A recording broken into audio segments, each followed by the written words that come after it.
We are very encouraged and excited to have Dr. Sax, Dr. Leonard Sax, with us this evening.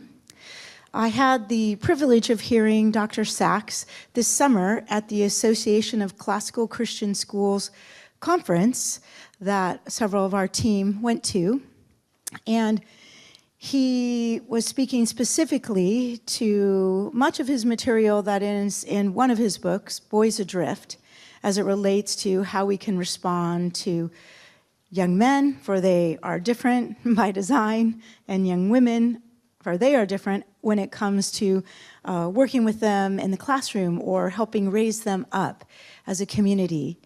And so just thought we have to have Dr. Sax come speak to our community. He, as I was sharing at one of our other functions, is a MD and a PhD. He wrote Boys Adrift, The Girls on the Edge, The Collapse of Parenting, all of which I've read and now encouraged for others to read also.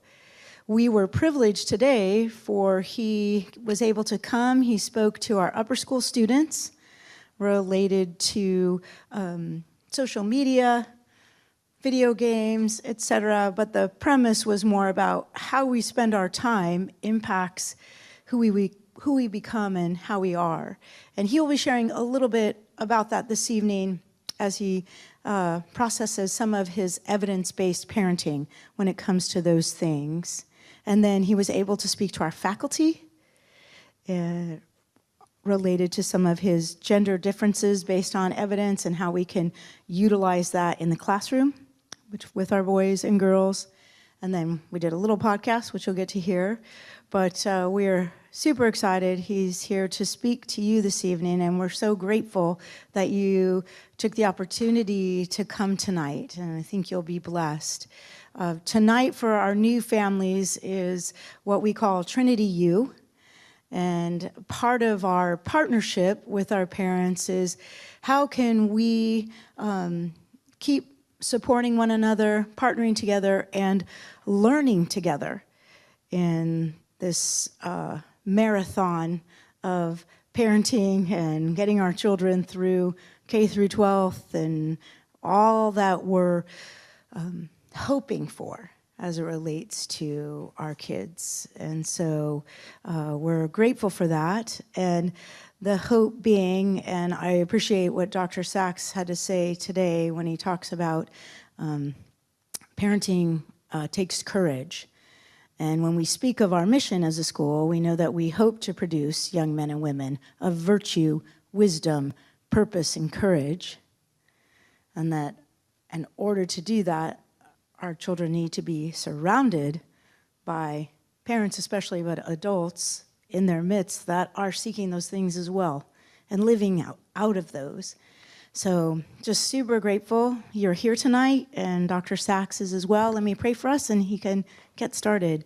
Heavenly Father, we just thank you and praise you. We thank you for the breath that you've given us today. We thank you for all that has occurred today with our regional conference, Dr. Sax, students, and now for our parents to be blessed by learning from Dr. Sax. Thank you for the giftings that you've given him and the way that he is using his life to pour into children and to parents.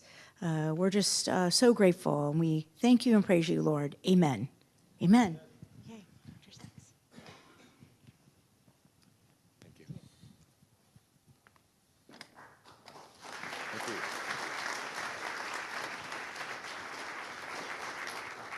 Well, I certainly want to thank Mrs. Caddo for giving me this opportunity to meet with the students, the teachers, and with you.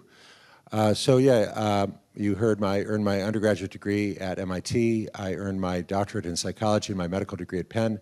I've cut back to part-time, but I'm still seeing patients back in Pennsylvania. Started visiting schools back in 2001. I've now visited more than 500 schools over the last 24 years. I've written 4 books, Why Gender Matters, Boys Adrift, Girls on the Edge, and The Collapse of Parenting. And I prepared a handout for you. I'm going to be citing a lot of studies. I'm going to be making a lot of recommendations. Links to the studies, as well as all the recommendations, are in your handout. You don't need it now. I would encourage you not to pull it up now. It's not intended for a phone. It's intended for a laptop or larger screen. It's many pages. But I just wanted you to know there is a handout, so you don't feel that you need to be taking notes. The point of the handout is to save you the trouble of taking notes, and I'll show you this link again at the end. But I want to begin tonight with what I believe is the central paradox of American parenting right now, which is that American parents are investing more time and more money in their kids than parents have ever done. And the outcomes are worse than they have ever been. American kids are more anxious and depressed than any generation of kids before them, and they're in worse shape physically than they have ever been, than American kids, and more fragile than kids have ever been. And I document this at great length in my book, The Collapse of Parenting. What is driving that paradox? Tonight we're going to address three factors. American popular culture has changed. It has transformed into a toxic culture of disrespect, breaking bonds across generations, social media and video games, and the collapse of American parenting. And this evening I'm going to explain exactly what I mean by those three factors. Let's start with the culture of disrespect. Begins with the Disney Channel. So this Disney Channel show, Dog with the Blog, the father, supposedly a school psychologist, knows nothing about what kids want or what kids need. The talking dog is always wiser and more insightful than the idiot dad.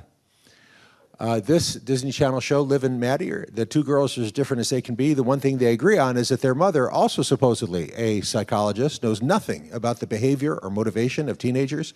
The two girls roll their eyes in disbelief at the ridiculous, clueless, out-of-touch suggestions made by their dopey mom. So I'm a family doctor. A mom in my own practice said to me, I don't understand my 8-year-old son, the words that come out of his mouth, the defiance, the disrespect. Where is he getting this? His father never speaks like this. I never speak like this. I said, does she watch Disney, Nickelodeon, Nick Jr.? And she said, well, of course. I said, lock it down. I'm not saying all television is bad. Home and garden television, nothing wrong with that.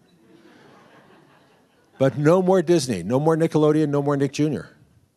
And 3 weeks later, she called me. She said, it stopped. It stopped. He was learning this from the Disney Channel. The Disney Channel is a major vector of what I have come to call the culture of disrespect. The Disney Channel teaches kids that it is cute and funny to be disrespectful to one another, to be disrespectful to parents. So it may begin with the Disney Channel, but it certainly doesn't end with the Disney Channel. It continues to popular YouTube videos, TikTok, and the most popular songs on the Billboard Hot 100.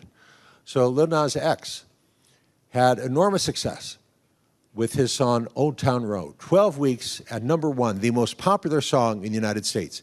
And I met with the upper school kids here earlier today, and asked for a show of hands. The great majority of the kids at this school know this song. And I'm not criticizing them. I mean, this was the most popular song in the United States. All the kids, any kid who speaks English knows this song. Hugely popular. 12 weeks at #1 in the United States, in which he sings, can't nobody tell me nothing. You can't tell me nothing. So last year, Bill Maher had a big bestseller with this book, in which he observed that a basic truth of human experience is that young people are beautiful but stupid. Old people are ugly but more likely to be wise. So he said that any successful human culture will create strong bonds across generations so that the beautiful young people can learn from the wise old people. Can't nobody tell me nothing. You can't tell me nothing. That's the culture of disrespect in a nutshell. Can't nobody tell me nothing. Well, if you can't tell me nothing, why go to school? Why go to church? The culture of disrespect breaks the bonds across generations. You can't tell me nothing. If you can't tell me nothing, why should I hang out with you? And indeed, American kids don't hang out with grown-ups or people of the grown-ups generation anymore. They did, as recently as 30 years ago. Dr. Robert Putnam at Harvard and his team has documented this at great length, but they no longer do. This brings us to Drake. Drake is, by any objective measure, the most popular artist in the United States now, and indeed at any time in history. Looking around this room, I see many elderly people. By elderly, I mean people over 30. People over 30 tend to think that Taylor Swift is the most popular artist. She is not, by any objective measure. Drake has more #1 hits, more top 10 hits, and many more hits on the Billboard Hot 100 than Taylor Swift has. So, as I said, the opening chapter of my book, The Collapse of Parenting, is titled The Culture of Disrespect. And no one illustrates the culture of disrespect better than Drake. To understand his lyrics, you need to know that his signature move is the upraised middle finger. This is how he greets his fans, it's how he greets his friends. And you need to know this in order to understand his lyrics, which are relentlessly profane and obscene, full of the F word, the N word. Let's look at one of his #1 hit songs, which again are full of the F word, the N word. So how does our mainstream media respond to the fact that our most successful artist is relentlessly profane and obscene? Well, the New York Times praised this particular song for its lyrical vividness. Look, I'm not picking on Drake. I could just as well have mentioned Justin Bieber or Eminem, who also do the upraised middle finger and the F word. But they're just not that successful compared to Drake. Justin Bieber and Eminem are much less successful. So I was speaking at a Catholic school, and during Q&A, a father was quite annoyed and said, look, I'm a conservative Roman Catholic. I didn't come here this evening expecting to see those words. I really don't think that was necessary, and I am offended. And talking with him, I said, look, have you deployed a parental monitoring app that limits, it turns out he has a 12-year-old son, that limits what your 12-year-old son can see on YouTube? Okay, you don't. He's already seen the video. And I can tell you the video is much more offensive than the lyrics on the screen. I guarantee you, if you don't believe me, try watching it. It was the #1 most popular trending video on YouTube. He's already seen the video. You need to understand the culture in which your son lives. If he speaks English and he has a device with internet access, he's seen the video. You need to understand the culture in which your son is living. Now, I'm not saying American popular culture is utterly depraved. It is not. It's like a big city. There's a lot of great things going on. But there's also a lot of bad things going on. Like, there are high-crime neighborhoods. You wouldn't let your kid wander alone in a high-crime neighborhood without some protection. And as it happens, the worst parts of American popular culture are now the most popular parts. The most popular hit songs, the most popular YouTube videos, the most popular TikTok videos and Instagram are the vectors of the culture of disrespect. You must install a parental monitoring app to limit exposure to the most popular toxic elements of contemporary American culture, which are now the most popular elements of American culture. And we'll talk more about parental monitoring apps this evening. So I have asserted that American popular culture has changed. Well, what's the evidence for that? Is that just some old guy being grumpy? Well, we have good research on this. Researchers at UCLA studied the most popular TV shows targeting kids from 1967 on, every 10 years, and quantified them on 16 parameters. What is the show teaching?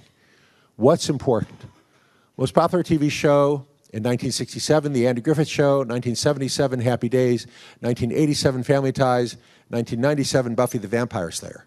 Now, those are very different shows, but the researchers found that the #1 most important thing that the show was teaching throughout that era was that the most important thing is to do the right thing, to tell the truth, to be a good friend, even if it hurts. Being wealthy, being famous was 13, 14, or 15 out of 16 from 1967 through 1997. But then in just 10 years' time, between 1997 and 2007, they found that the culture flipped upside down. And in 2007, on the most popular shows, like American Idol and Survivor, suddenly the most important thing, the #1 most important thing is winning and being famous, #1. Doing the right thing dropped from #1 to #13 on shows like American Idol and Survivor, the most popular shows. Doing the right thing, that's going to get you voted off the island.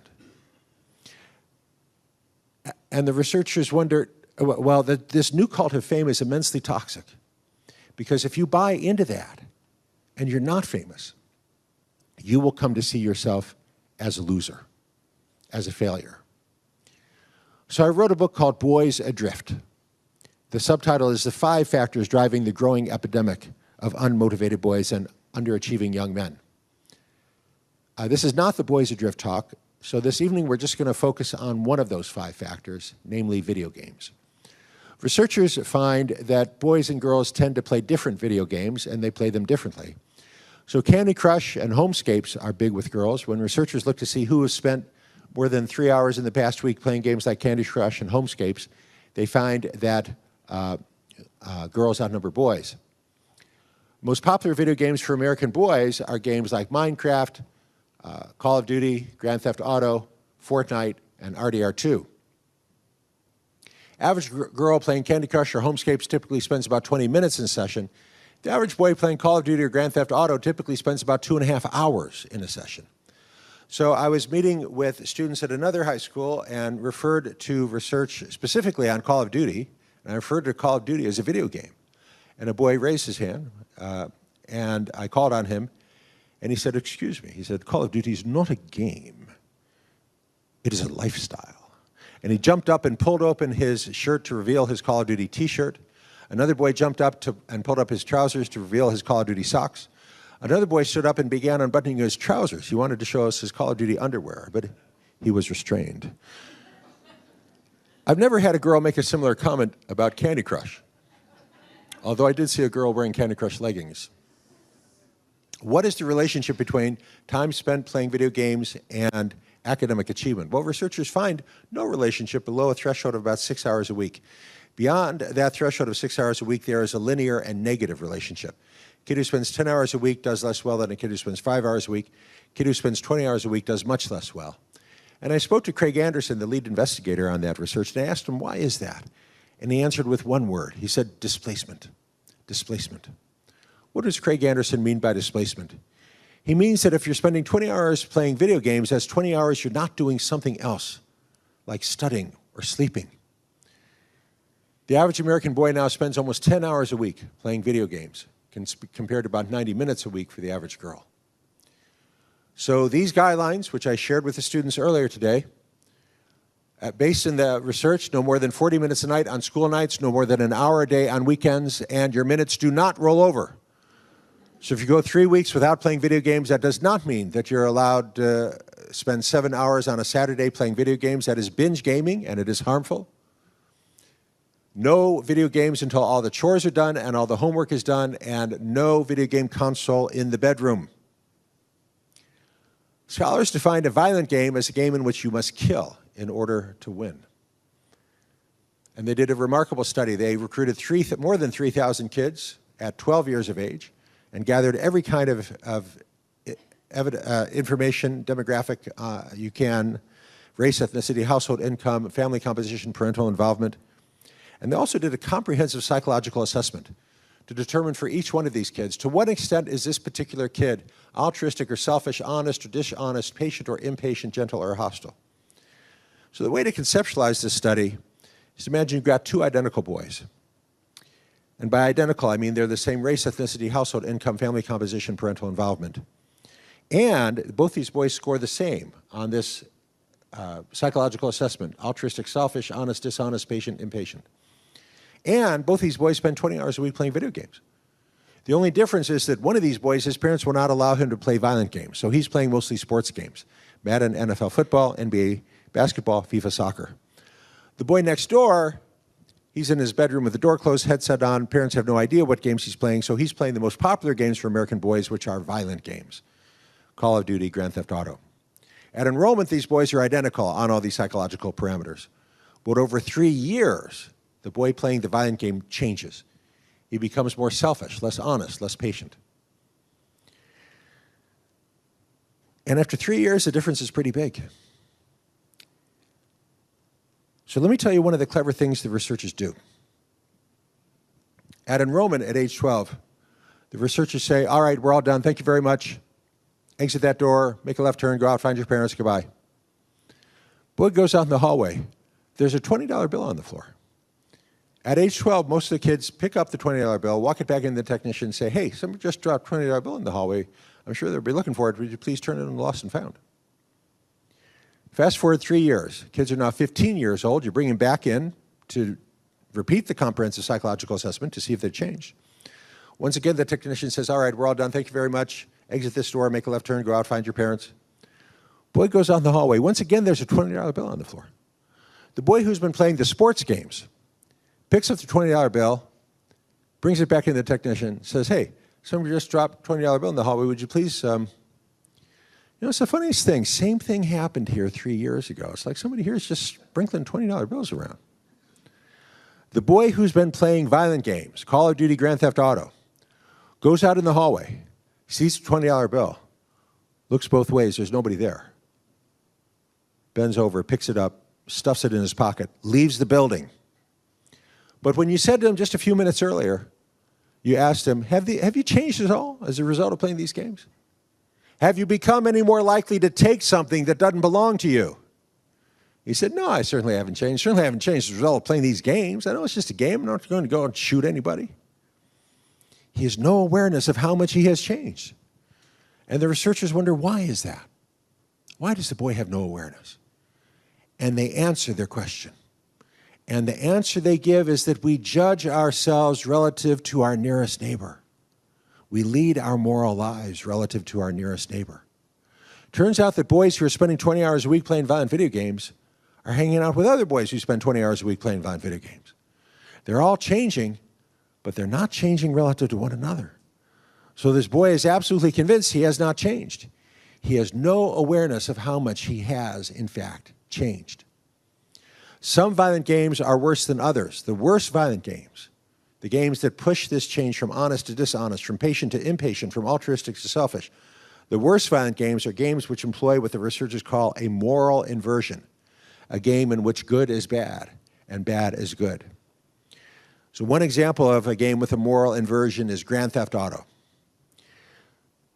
In Grand Theft Auto, in order to accomplish your mission, you will have to acquire money and weapons. And you can get the best weapons by killing police officers. So in the context of the game, it'd be a great idea to sneak up on some police officers and kill them before they know what you're up to, and that way you get their weapons. That's the only way you can get their weapons. You have to kill them. Now, in the real world, to sneak up on police officers and kill them just because they're police officers would be wrong, would be evil. But in the context of this game, it is a good and clever thing to do. That's what's meant by a moral inversion. If you want to play GTA 5 with a ready-made avatar, you must play as a man. There are no female avatars ready-made. There are women in the game. Many of them are prostitutes. If you get wounded in your firefight with the police officers, you can restore your sex to 100% by having sex with a prostitute.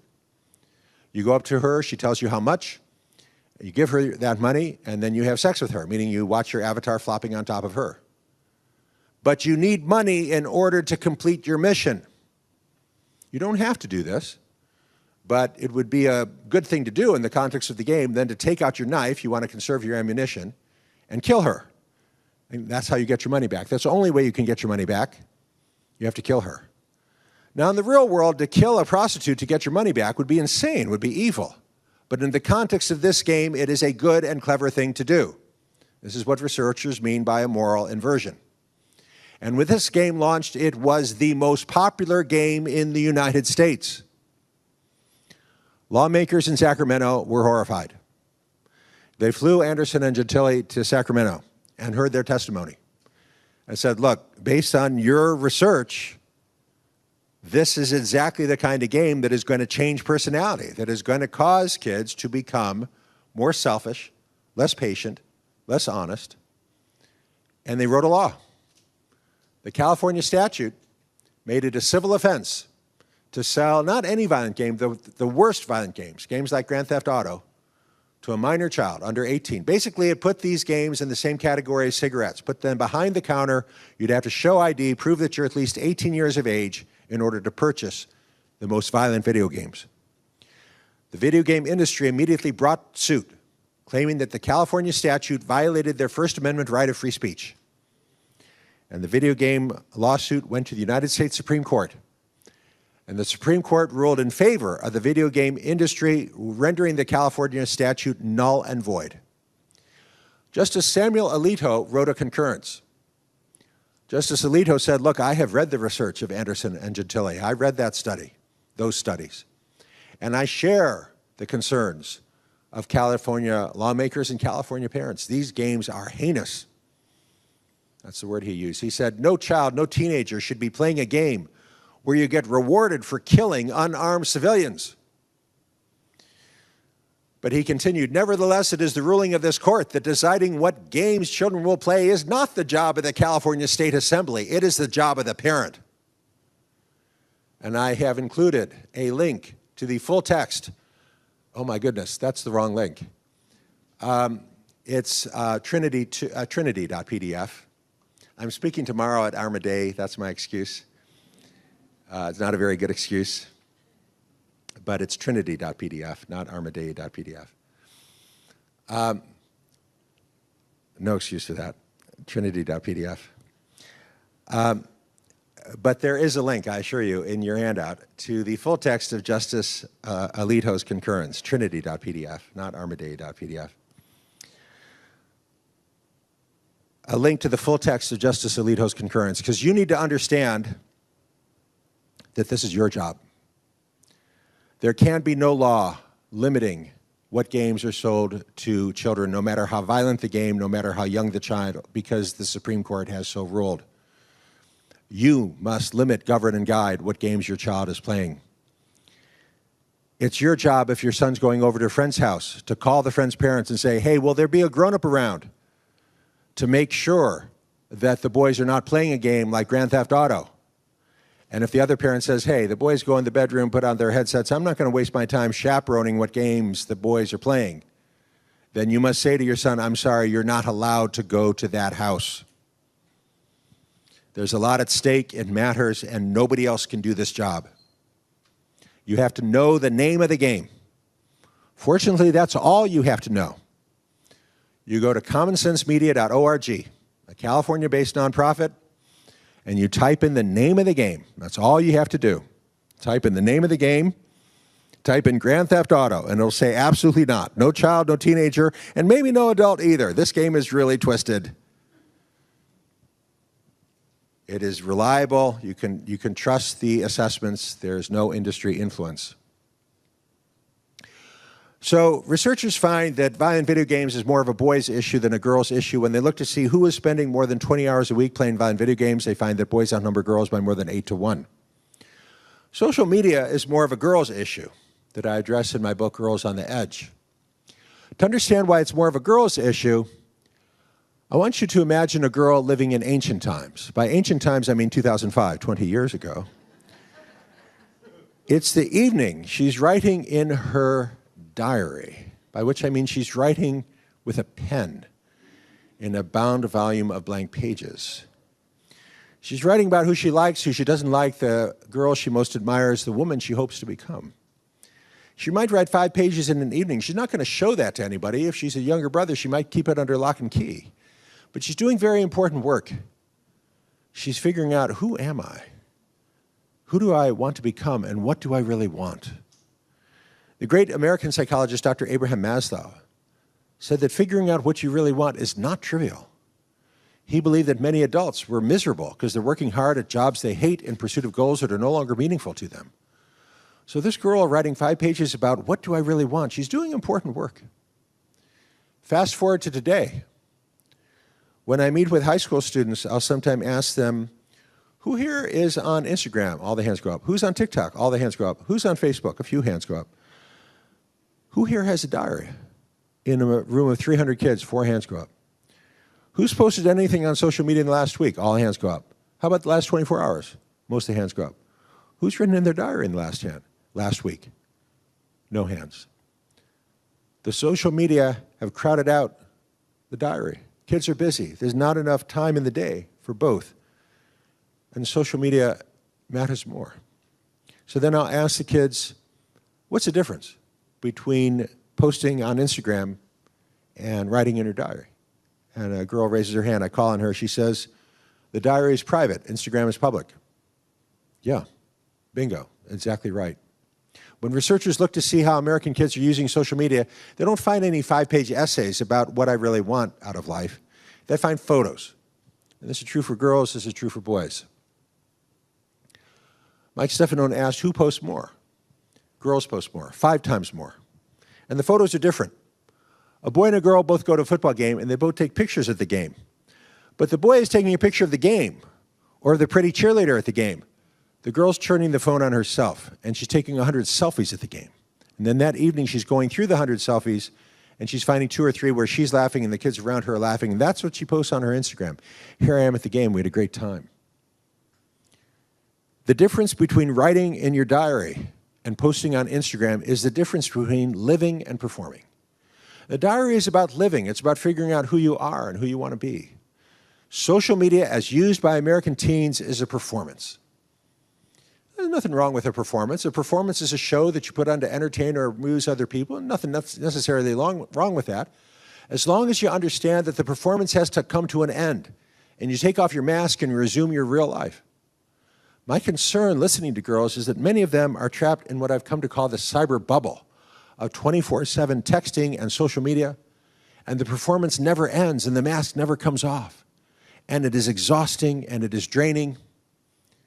These kids are hyper-connected to other girls their own age, but disconnected from themselves. So we now have many longitudinal cohort studies showing that the more time a kid spends on social media like Instagram and TikTok, the more likely that kid is to become depressed. So here's one of these longitudinal cohort studies, Instagram, showing the more time kids spend on Instagram looking at other kids' Instagram or looking to see how many likes they got on their own Instagram, the more likely they are to become depressed. And this is true for boys, but it's a much bigger effect for girls. And Instagram knows it. Instagram, owned by Facebook/Meta, has an army of data analysts who are watching you. If you spend much time on Instagram, Instagram knows all about you. It knows if you're black or white, affluent or low income, California or Texas, happy or sad. And the data analysts found that the more time girls spend on Instagram, the more likely they are to become anxious and depressed, and that effect is consistent across all groups of girls. Doesn't matter if you're black or white, affluent or low income, California or Texas. One of those data analysts named Frances Haugen downloaded dozens of those studies onto a flash drive, quit her job, and gave a copy of the flash drive to the Wall Street Journal, which published it. And a link to the Wall Street Journal report is in your handout. You do not have to be a subscriber. It's a free link. So I met with Kathy Charles at her office at Napier University. She did a similar study. And she also found that the more time a girl spends on social media, the more likely that girl is to become anxious or depressed. But in her study, it was a huge effect for girls and a very small effect for boys, and she didn't know why. She couldn't explain the girl-boy difference in her own work. And so she was very interested when I shared with her work done by Carol Dweck and her colleagues at Stanford, showing that girls are very ready to believe that other girls are having more fun than they are. Girls are very ready to believe that other girls' lives are more interesting than their own life is. This turns out to be not at all true for boys. Turns out that boys greatly overestimate how interesting their own life is to other people. And girls use social media differently than boys do. So Vanessa gets a puppy, and it's a really cute puppy, and she takes 200 pictures of her cute puppy and posts a dozen of the cutest pictures on her Instagram. But I've got some very sad news. Vanessa's puppy got loose, ran out into the street, got run over by a truck. The dog is dead. But she does not post a photo of the dead dog on her Instagram. Boys do. It would not be unusual for a boy to post a photo of the mangled corpse on his Instagram. A boy and a girl both get sick. They both throw up. The boy posts a photo of his own vomit on his Instagram. Girls never do that. So now imagine a girl, 12, 14, 16 years of age, sitting in her bedroom alone, looking at all the other girls' Instagram. There's Emily at the football game. She's having a great time. There's Madison at the party. She's having a blast. There's Vanessa with her new puppy, and it's cute. I'm just sitting here not doing anything. My life sucks. The more time a girl spends on social media, the more likely that girl is to become anxious and or depressed. That's a much bigger effect for girls than it is for boys, and you now understand 3 factors that drive that difference between girls and boys. First of all, girls are more invested in their posts. If you don't like Jake's photo of the pretty cheerleader, she doesn't care. He doesn't care. But if you don't like Emily's photo of Emily, she's going to take it more personally. This boy looking at Jake's vomit or Brett's dead dog is unlikely to want to be Jake or Brett, but girls post a much narrower range of their lived experience, mostly just the fun stuff and the happy stuff. And boys greatly overestimate how interesting their own life is to begin with. So boys are, to a considerable degree, protected from the most toxic effects of social media. Boys are much more vulnerable to the addictive properties of video games and pornography. So what are you supposed to do about it? Well, first you have to recognize that most 14-year-olds are not masters of time management. In one study, they asked this 14-year-old girl, how much time were you on Instagram last night? She said, 40 minutes. It was actually more than 2 hours. But I don't think she was lying. I think she lost track of time. She was having a good time. You have to be the parent. You must install parental monitoring software on any device with internet access and explain to the kid this is your job as their parents. Well, how much time on social media is okay? So again, my brand is evidence-based. When I make a recommendation, I will provide you a study or studies that supports that recommendation. Jean Twenge is our nation's leading researcher on this topic. She and her colleague Keith Campbell did a big study in 2019, 220,000 adolescents. On the x-axis was time spent on social media. On the y-axis was the risk of becoming anxious or depressed. There's no rise in that trend line until 30 minutes, after which there was a pretty linear rise. So 2019, 2020, 2021, I was telling parents up to 30 minutes a day on social media is okay. But that study was published in 2019, based on data gathered in 2018. That's before TikTok. TikTok changed everything. So in 2022, I published this article sharing the new research on TikTok. So researchers who study social media divide social media into 3 generations. First generation social media is Facebook. On Facebook, you can connect with your classmate from first grade, connect with people you know. Second generation social media would be Instagram. On Instagram, you connect not only with people you know, but also with celebrities and influencers. TikTok is completely different. It's third generation. When you sign up for TikTok, TikTok begins by asking you questions. TikTok says, tell me what kind of videos you like to watch. Let me ask you a few questions about what kind of videos you like to watch. Okay, now I'm going to start showing you some videos. And the algorithm is watching you and customizing and refining, looking to see which videos did you watch all the way through, which video did you watch again, which video did you not watch all the way through. You notice that your For You page on TikTok has been a little bit too accurate lately? The things it's showing me, it's not showing me things that I Googled about or talked about. It's the thoughts in my head. Thoughts in my head. TikTok knew I was gay before I did. TikTok knew I was trans before I did. So researchers reached out to TikTok and said, look, the algorithm is really toxic. It is pulling girls down into a rabbit hole that valorizes anorexia and self-harm. You got to change the algorithm. And TikTok said, okay, thank you very much. We'll change the algorithm. And then 3 years later, the researchers said, you didn't make it better. You made it worse. And that encounter between the researchers and TikTok is documented in this Wall Street Journal article titled, TikTok Feeds Teens a Diet of Darkness. Again, there's a link in your handout. It is a free link. You don't need to be a subscriber. So kids are supposed to be 13 years of age to sign up for social media. Where does that rule come from? It comes from a law called the Children's Online Privacy Protection Act. But the Surgeon General determined 2 years ago that 40% of American kids 8 to 12 years of age are on social media. Because any kid can lie and say they're 13 years old. There's no enforcement. There's no checking. You just say how old you are, and boom, you're on. You don't need parents' consent. There's no checking. It was enacted in 1998.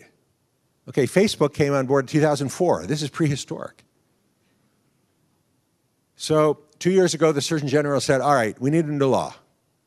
Because first of all, no 13-year-old should be on social media. And secondly, there's no enforcement. Any 10-year-old can say they're 13 and they're on. We have the technology. We can easily do this. We can put teeth in a law. And 13 is too early. So I have on a number of occasions emailed Jean Twenge, our nation's leading researcher on this topic. And I emailed her and I said, look, your article with Keith Campbell is out of date. The newer research shows there's no safe amount of time. The rise starts at 0 time, not at 30 minutes. And she responded. She said, the evidence now provides support for a total ban on social media for all children under 18 years of age. I said, can I quote you? She said, yes, you can quote me. So last year, John Haidt came out with his book, and he says there's good arguments for waiting till 18. I think 16 is the right minimum age to be established by law. We can argue about 16 versus 18, but all the scholars agree no child under 16 should be on social media. You certainly need to follow that rule. I recommend 18. John Haidt says 16. We're going to talk more about John Haidt in just a moment. I think 18 is the right age. John Haidt says 16. Jean Twenge says 18. So John Haidt was kind enough to send me an advanced reading copy of his book 6 months before publication.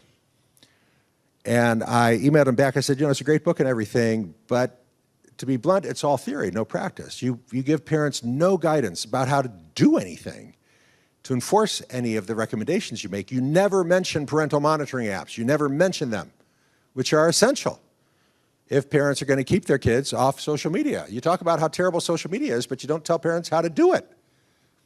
And he said, yeah, the whole parenting thing, that's just not my lane. You must install a parental monitoring app like Canopy, NetNanny, Barker, Custodio. Jean Twenge has a new book out, just came out last month. It fills the gap. It provides all the stuff that John Haidt's book does not provide. I highly recommend it. It's called 10 Rules for Raising Kids in a High-Tech World. Of course, it's in your handout.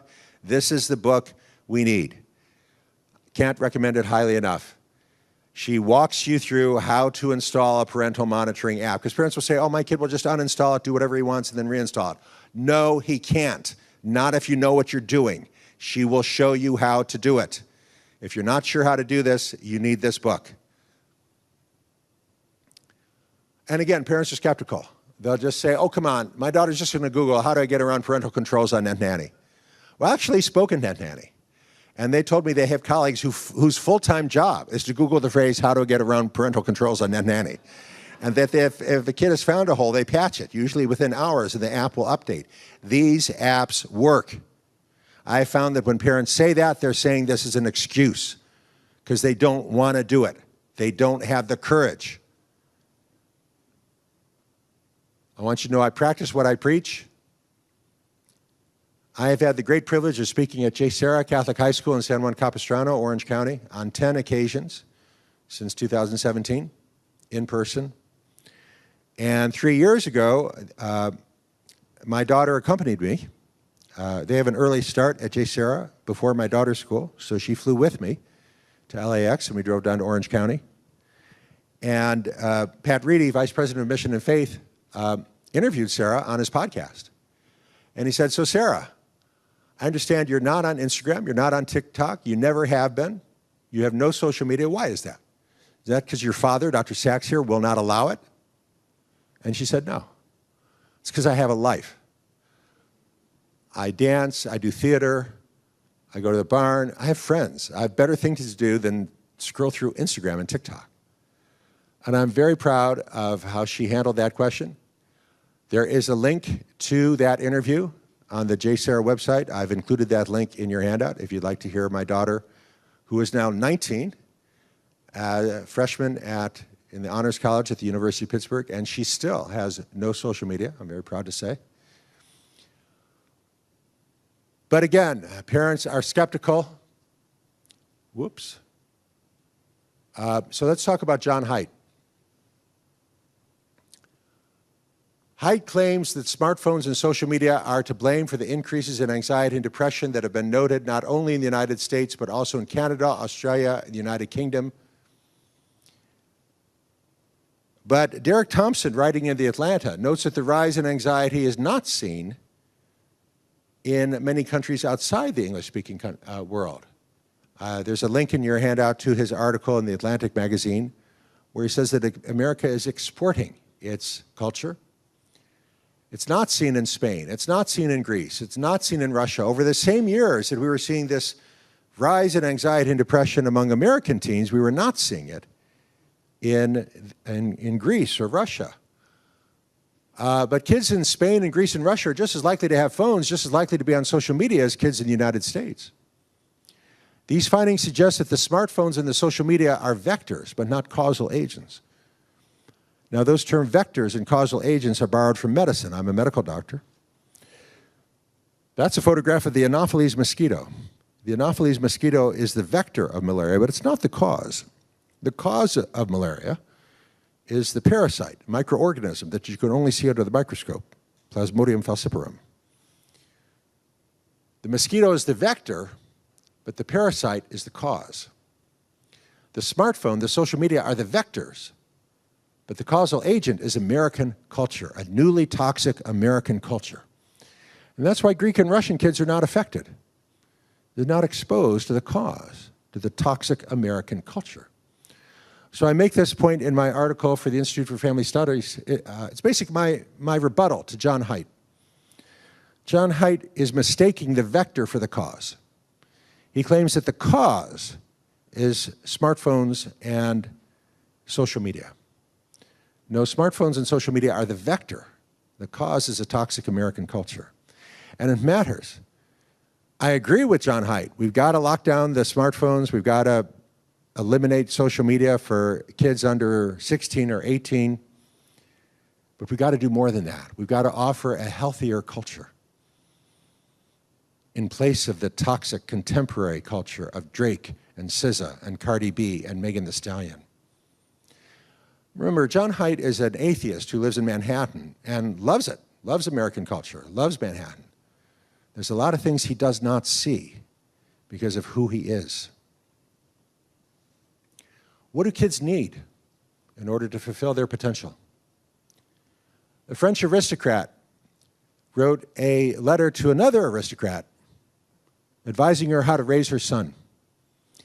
He said, "You must bring your young son up roughly and dangerously on a fractious horse against a tough opponent, sword in hand. Harden him to sweltering heat and to cold, to wind and sun, and to such dangers as he must learn to treat with contempt. He should experience hunger and exhaustion and loneliness. There is no other prescription." We tend to smile when we see such old-fashioned advice because we know better, don't we? Science has proven that trauma in childhood increases the risk of bad outcomes, right? But what is the evidence? What does a young person need? The contemporary cultural consensus is that any trauma in childhood and adolescence, whether physical or mental, increases the likelihood of bad outcomes. But is that true? Robert Yerkes, professor at Harvard, and his grad student John Dodson were the first to perform a quantitative study of the relationship between stress and performance.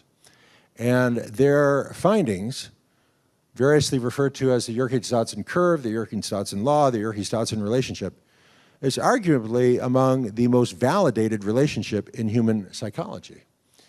It has been shown to be true. Well, the basic relationship is there's zero stress, not much performance. Moderate stress gives you optimal performance, too much stress, poor performance. And this relationship is arguably among the most validated relationships in human psychology. It's been shown to be true in sports, from kindergarten through the professional leagues. It's true in commercial sales. It's true in military combat. It's true in academic test taking. And this is the basic idea. Nothing at stake, you don't get much performance. Something at stake, you get optimal performance. Too much at stake, somebody's got a gun to your head, you don't get good performance. Some parents today act as if it's our job as parents to protect our kids from all stress, trauma, and disappointment, and the end result is not stronger kids, but weaker kids. Parents today, American parents today, are more careful to protect kids from trauma of every kind, including unpleasant thoughts and feelings, in the belief that unpleasant thoughts and feelings are traumatic.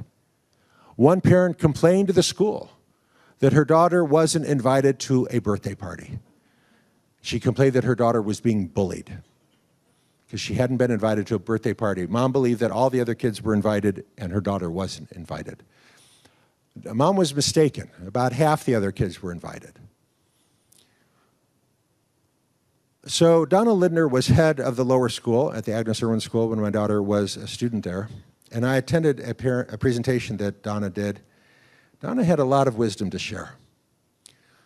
Donna said, when your kid comes home from school and she's upset, your kid is looking to you for guidance. Is this a big deal or not? So what should you do? And the details of this particular story, I think, are instructive. So the birthday girl had announced that her parents were going to host a huge party for her at Six Flags Great Adventure, and everybody was going to be invited. That's what the girl said. Now, she wasn't a close friend of this girl, but the girl said everybody was going to be invited, and she had announced the date. So this girl was planning on going to this party at Six Flags Great Adventure. But then when the invitations were sent out, this girl was not included. Everybody else was talking about how they got invited, and this girl was not invited. So she came home in tears. Everybody else got invited, and I didn't. What is best practice for you as a parent? I submit that best practice would be to say, okay, a week from Saturday, you're free. Hey, you know that new bike trail that's just opened up? You, me, let's go on the bike trail. No big deal, walk it off. Whether or not you got invited to a party from a girl that you don't even know is not a big deal. That is, I submit, best practice. But unfortunately, many parents listen to National Public Radio or read the New York Times, where they read an article that said you should validate your kid's feelings. And their kid comes home in tears, and they say, oh, that's terrible. You must feel so awful. Oh, honey. And now you both break into tears, burst into tears. You are teaching your kid to be fragile. You are teaching your kid to be fragile. You're teaching your kid that whether or not you get invited to a party is a really big deal. Don't do that. Well, what about that article in the New York Times that said you should validate your kid's feelings? It depends. If this girl has been your best friend for the last 8 years, and then all of a sudden, out of the blue, she doesn't invite you to the party that everybody else got invited to, yeah, that would be a big deal. And I would be upset and concerned. But that's not the case here. She doesn't even know this girl.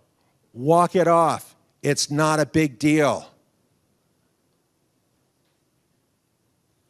So I spoke at Shore Boys School in Sydney, Australia, and the previous headmaster would always bring parents into his office, parents of new boys, and he would always say to them, I do hope your son will be profoundly disappointed during his time at this school. And parents would say, why would you say such a thing?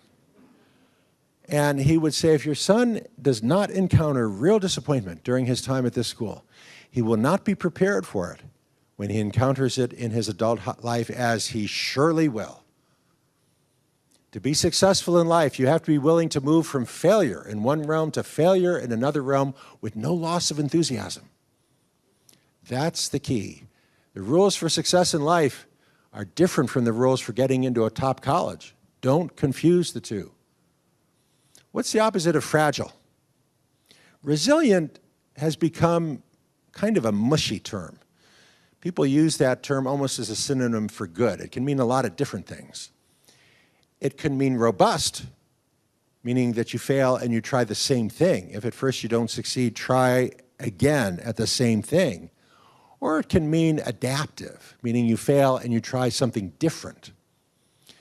So Nassim Taleb wrote a book called Anti-Fragile, where he says the opposite of fragile can mean robust, or it can mean something quite different. Anti-fragile, by which he means adaptive, trying something different. Anti-fragile, adaptive means you try something, you fail at it, so you try something different, and you fail at that, and you try something different yet again, and repeat.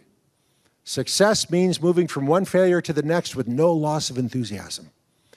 And he gives examples mostly drawn from his world, which is the world of bond trading and investment banking.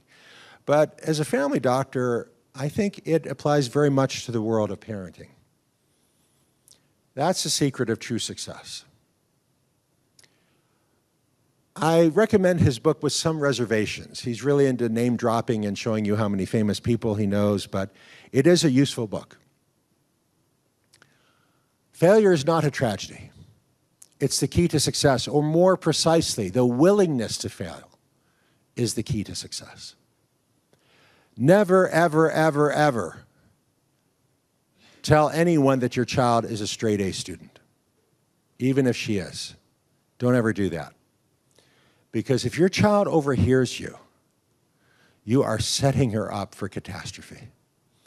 If she sees herself as a straight A student, then getting a B is a catastrophe. You are making her fragile, and you are making her risk averse. She won't want to take a course in which she isn't sure she'll get an A. Each semester she gets straight A's is just setting her up for failure. And if she hears you refer to her as a straight A student, she will be crushed when she brings home a B. Every time she hears you mention that, you're just increasing the magnitude and consequences of the collapse when it comes, and it will surely come. As one high school football coach said to me, there are two kinds of football players, those who are humble and those who soon will be. Anti-fragility means transforming fear into prudence, pain into information, mistakes into initiation, and desire into undertaking. Quoting from Nassim Taleb's book, and this is all in your handout. So Diana Baumrind, the great pioneer of parenting research, before Diana Baumrind, there were gurus of parenting, like Dr. Benjamin Spock, but they were mostly sharing anecdotes from their careers as pediatricians. Anecdotes are not data. Diana Baumrind pioneered the scientific study of parenting. She and her students went into homes and simply observed families, didn't offer recommendations or advice, just observed for many hours, over many visits, over many weeks. And then followed those kids for years, for decades. She identified and named the 4 parenting styles: the authoritarian parent who's whacking the kid, not loving; the permissive parent who may be very loving but is not enforcing the rules; the neglectful parent; and the authoritative parent who is both strict and loving. And then she's following these kids for decades, for 20, 30 years after those initial observations. And she finds that kids raised by authoritarian parents, the parent who's whacking the kid and not loving the kid, that those kids, when they grow up to be adults, are much more likely to be convicted of violent crimes, have great difficulty sustaining romantic relationships. They cannot give love because they never received love. Kids raised by the permissive, loving parent are much more likely as adults to be addicted to drugs or alcohol, much more likely to declare bankruptcy as adults, much more likely to struggle with anxiety and depression as adults. Kids raised by the authoritative parent, the parent who is both strict and loving, those kids have the best outcomes. They sustain romantic relationships, they get married and stay married, they thrive in the workplace, they are the least likely to have anxiety and depression. By the year 2000, she had more than 30 years of follow-up outcome studies from her longitudinal cohorts, and she had convinced everybody in the field. With more than 7,000 citations to some of her studies, everybody was convinced that authoritative parenting is clearly the best parenting, the parent who is both strict and loving, who inscribe their laws on the hearts of their children. But in the years before her death in 2018, she noted that there's been a shift in American parenting from authoritative to permissive. She expressed her concern that parents now in the mid-2010s, American parents think you have to choose. You have to either be a strict parent or a loving parent. She said that is mistaken, that is wrong. My research clearly shows that the best parents are both strict and loving. Not either or, but both and, both strict and loving. Not averse to seeing their kids subject to the right kind of stress. Well, what is the right kind of stress? We talked about the Yerkes-Dodson curve. What's the right kind of stress to help this kid become adaptive and anti-fragile? Well, it depends on the age of the kid. You want a situation where injury is possible but not likely to be life-threatening. For a 5-year-old, I would suggest a dog park. Take your kid to a dog park where your kid can play with other dogs. They might be injured. They might get a bite. They might sprain their ankle. They won't die. I have treated these injuries. It's not a big deal. You don't want your kid to be risk averse. You want your kid to be adventurous. Dog park. For teenagers, the summer job, not an elite academic program, not an internship. There's a link in your handout to this article by Katie Roif in the Wall Street Journal, in which she says teens need real jobs, not elite internships. Working that low-wage job, you'll learn how to respond to irrationality, to demanding or fickle desires, unfair criticism. That's a very useful skill to master. You'll meet people from different backgrounds, and you'll do boring work. At that low-wage summer job, your teen will learn real resilience from a manager who doesn't care about her feelings, or a grumpy customer who isn't interested in her inner life. This is very useful. You may think you're helping your child by arranging for the elite academic program or an internship. But without these kinds of experiences, kids become fragile. You will need courage. When one of your neighbors boasts about how her son got the prestigious summer internship at Goldman Sachs, and then your other neighbor boasts about how her daughter was accepted to the intensive summer academic program at Stanford, and they look at you, and you say, yeah, my son's going to be bussing tables for minimum wage at a greasy spoon at the beach. That will require courage. So I recommend Wendy Mogul's book, The Blessing of a Skinned Knee. And I want you to know I practice what I preach. My daughter was at the top of the jungle gym when she was 8 years old, about 9 feet off the ground, fell onto her outstretched right hand and broke her wrist.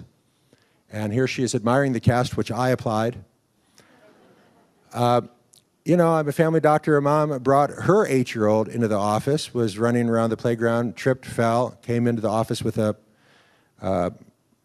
huge right ankle, and we have X-ray in our facility. And I said to Mom, okay, your daughter did indeed break her ankle. She'll need to follow up with the orthopedist. And Mom was furious. She said, we're not paying all this money for our daughter to get a broken ankle at the private school. And I said, look, if your daughter gets through elementary school and never breaks a bone or scrapes a knee, that is a deprived childhood. These are the experiences kids need to become strong. So when my daughter was 16, we talked about this program, and she wanted to do it. This is NOLS, National Outdoor Leadership School. 30 days in the Wind River Wilderness of Wyoming. That means 30 days at 11,000 feet with no toilet and no roof. And I would pay a lot of money not to go. But she wanted to do it. When you need to go poop, you dig a hole. Leave no trace. Sounds awful to me, but she didn't mind. There's my daughter carrying a 60-pound backpack, as well as the bear fence, because there are grizzly bears in the Wind River Wilderness of Wyoming. There is no Wi-Fi. There is no cell phone coverage. And they told us no news is good news. If something bad happens, you'll hear from us. It's not easy, because we're not used to having no contact with our kids. You're completely out of touch. You have no idea what's going on.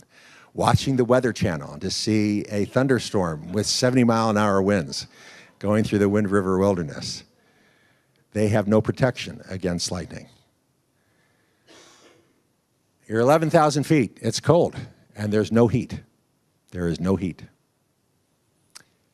But she told me she saw the Milky Way like she's never seen it before. They have no detergent. You cleanse your spoon by licking it really well. The mountains of the Wind River Wilderness are granite, and her fingers got all torn up, but she didn't die. It made her stronger. So I'm a family doctor. Mom brings her 6-year-old into the office, explains she's sick. She's got a fever and sore throat. You can see she's sick. So after mom tells me the story, I say, all right, time to take a look. Would you please open wide and say, ah? And her daughter shakes her head, no. I said, all right, Mom, looks like I'm going to need your help here. Would you please ask your daughter to open wide and say, ah? And Mom said, her body, her choice. Okay, my body, my choice, longtime slogan of abortion rights advocates, more recently adopted by advocates opposed to COVID vaccines. Mom is adopting that slogan to defend her daughter's refusal to allow me, the examining physician, to look at her throat. I chose that story to open the new edition of my book, The Collapse of Parenting. Because that's a real, people ask me, what do you mean by the collapse of parenting? Well, that's what I mean. That's a really good example. Look, human parenting only works if parents have authority. This mom seems to think it's virtuous to abandon her authority, to let her daughter decide. That's an extreme example. Over the last 20 years, there has been a transfer of authority from parents to kids. And I find that many parents now are reluctant to exercise authority. I talk to them about the importance of installing parental monitoring apps, and they don't want to. They want to be their kid's best friend. They are reluctant to exercise authority. They're uncomfortable exercising authority. 10 years ago, gentle parenting was not a thing. Now it is. That's one of many reasons we needed a new edition. Gentle parenting means you don't use the word no, you don't punish, you don't even toilet train. Gentle parenting means letting kids decide. There are no bad kids, according to gentle parenting gurus. 3 reasons kids don't need toilet training.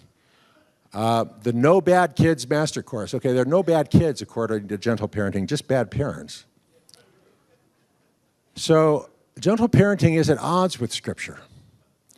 B'Tselem Elohi bara oto. In the image of God, he created him. Yeah, we're all made in the image of God. But every student of Scripture also knows ki yetzer leva adam ra minu raiv. Because the desire, the inclination of the human heart is evil from youth. Genesis 6 and Genesis 8, before and after the flood doesn't change that. We're all made in the image of God, but we also have that evil impulse within us, right alongside. As Alexander Solzhenitsyn said, the line dividing good and evil does not run between nations, does not run between political parties. The line dividing good and evil runs through every human heart. We all are that mix of good and evil.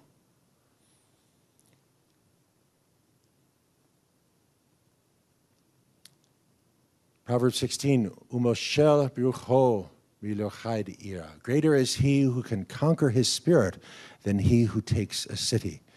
You might recall that was Dwight Eisenhower's favorite line from Scripture. Lepetach chatat rovetz, ve'lecha teshukato va'ata timshel bo. Sin is crouching at the door, its desires for you, but you must, you can govern, master it. Now notice that Hebrew root moshel, to govern, to master. The same Hebrew root is found again in Psalm 19. Keep your servant also from willful sins. May they not rule over me. Al yimashaluvi. Same Hebrew root right there. Moshel. That's the challenge.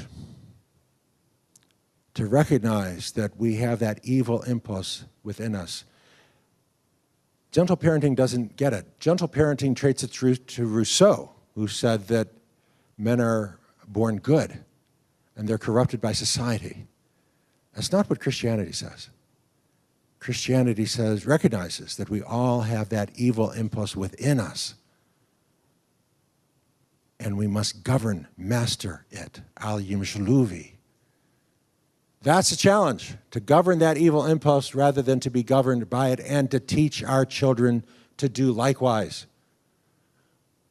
When I talk about the collapse of American parenting, I mean that many parents, instead of looking to Scripture or to the evidence, are instead looking to the New York Times or National Public Radio, where they find articles telling them to set their kid loose to decide for themselves their own right and wrong. And I cite that article in my book, The Collapse of Parenting. Don't listen to the New York Times. Don't listen to National Public Radio. Look to the research, to Diana Baumrind, who says you must inscribe your law in the hearts of your kids.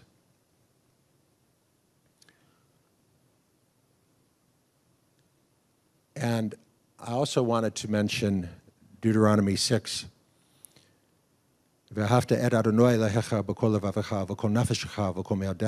shall love the Lord your God with all your heart, with all your soul, and with all your might. And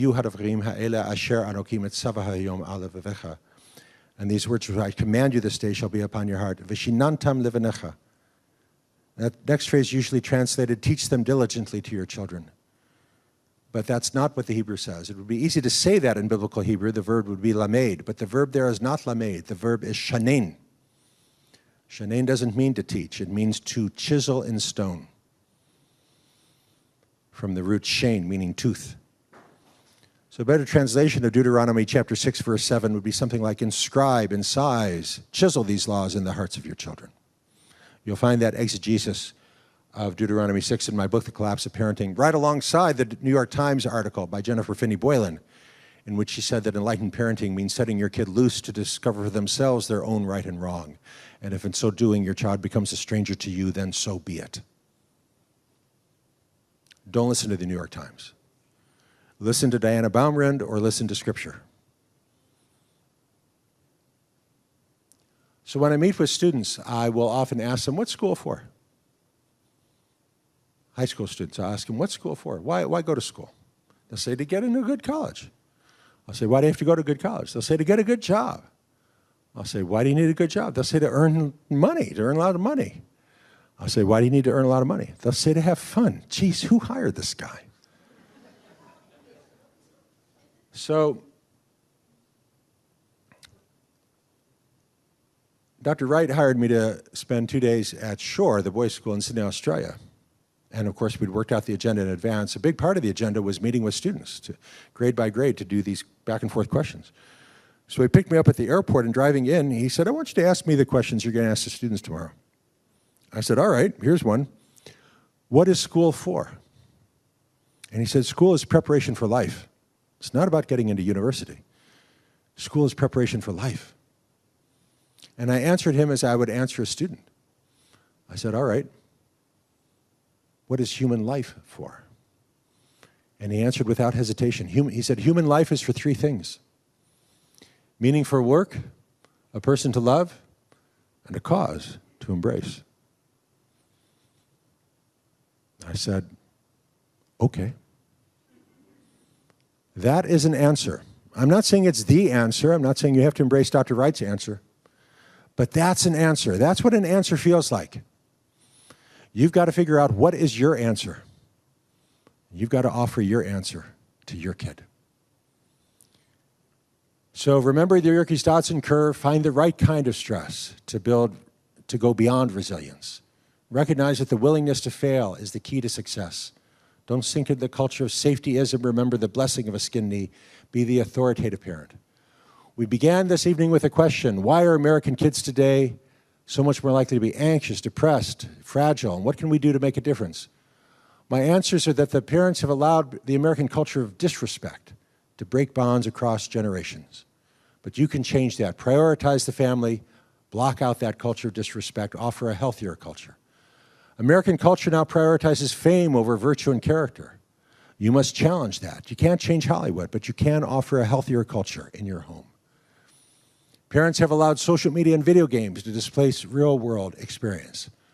Well, you can change that. You must limit, govern, and guide video games, and you got to lock down social media, I would argue, for any child under 18.